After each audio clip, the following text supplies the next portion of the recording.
தாவேக்க ஆட்சிக்கு வந்து 50 நாள். அரசு கருவூலகத்திற்கு வந்த 11,000 கோடி. சைலண்டா சாதித்த சிஎம் விஜய். தமிழக அரசின் திட்டங்களுக்காக ஒவ்வொரு துறைக்கும் தனித்தனியாக பல கோடி ரூபாய் நிதி ஒதுக்கீடு செய்யப்பட்டு வருகிறது. ஆனால் பல துறைகளில் அந்த நிதியை முழுமையாக பயன்படுத்தாமல், மேலும் அரசு அறிவித்த அந்த திட்டத்தை மக்களுக்கு முழுமையாக சென்றடைய வழிவகை செய்யாமல் இருப்பதால் அந்த குறிப்பிட்ட திட்டத்திற்கு அரசு ஒதுக்கிய நிதி முடங்கிவிடுகிறது. இது அதிகாரிகளின் கண்காணிப்பு இல்லாமல் பல ஆண்டுகளாக வங்கி கணக்குகளில் பல ஆயிரம் கோடி ரூபாய் முடங்கி இருந்திருக்கிறது. இந்த நிலையில் இந்த விவகாரம் தமிழக அரசின் கவனத்திற்கு எடுத்துச் செல்லப்பட்டு நிதித்துறை சார்பில் சிறப்பு பணிக்குழு ஒன்று இதை சீர் செய்வதற்காக அமைக்கப்பட்டது. இந்த நிதித்துறை சார்பில் அமைக்கப்பட்ட சிறப்பு பணிக்குழு இது தொடர்பாக முழுமையாக ஆய்வு மேற்கொண்டது. இந்த ஆய்வின் போது பல விஷயங்கள் கண்டுபிடிக்கப்பட்டது.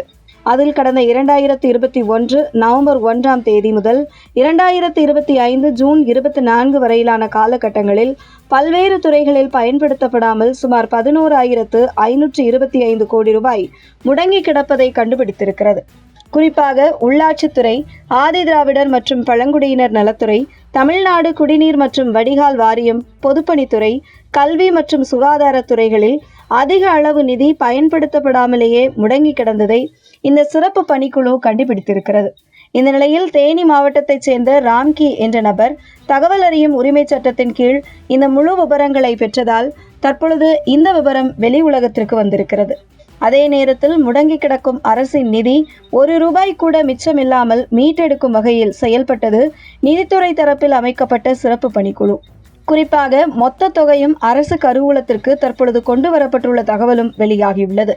தமிழக வெற்றிக் கழகம் ஆட்சி பொறுப்பேற்ற பின்பு முதல்வர் விஜயின் இந்த அதிரடி நடவடிக்கை இனிவரும் காலகட்டங்களில் நிதி முடக்கம் ஏற்படாமல் தடுப்பதற்கு வழிவகை செய்யும். அதே நேரத்தில் அரசு ஒதுக்கீடு செய்யப்பட்ட நிதி உரிய நேரத்தில் பயன்படுத்தப்பட்டு மக்களுக்கு பயனடைய செய்யும் என்றும், மக்கள் நலத்திட்டங்களை சிறப்பாக செயல்படுத்தவும், அரசு வருவாய் சரியாக பயன்படுத்தவும் நிதி முடக்கம் ஏற்படாமல் இருக்கும் என எதிர்பார்க்கப்படுகிறது. குறிப்பாக விஜய் செய்தியாளரை சந்திக்க மாட்டேன் என்கிறார். மக்களை சந்திக்கவில்லை, ஆக்கப்பூர்வமாக பேசவில்லை, மக்கள் நலன் குறித்து பேசவில்லை என்று எதிர்க்கட்சிகள் ஒரு பக்கம் விமர்சனம் செய்தாலும் சத்தமே இல்லாமல் செயலில் காட்டியிருக்கிறார் முதல்வர் விஜய் என்பதற்கு தற்பொழுது சுமார் 11,526 கோடி ரூபாய் அரசு கருவூலத்திற்கு கொண்டு வந்திருக்கும் இந்த செயல் எடுத்துக்காட்டாக விளங்குகிறது. அந்த வகையில் தற்பொழுது பல பொருளாதார நிபுணர்கள் விஜய் தலைமையிலான தாவேக்க அரசின் இந்த செயலுக்காக பாராட்டி வருவதும் குறிப்பிடத்தக்கது.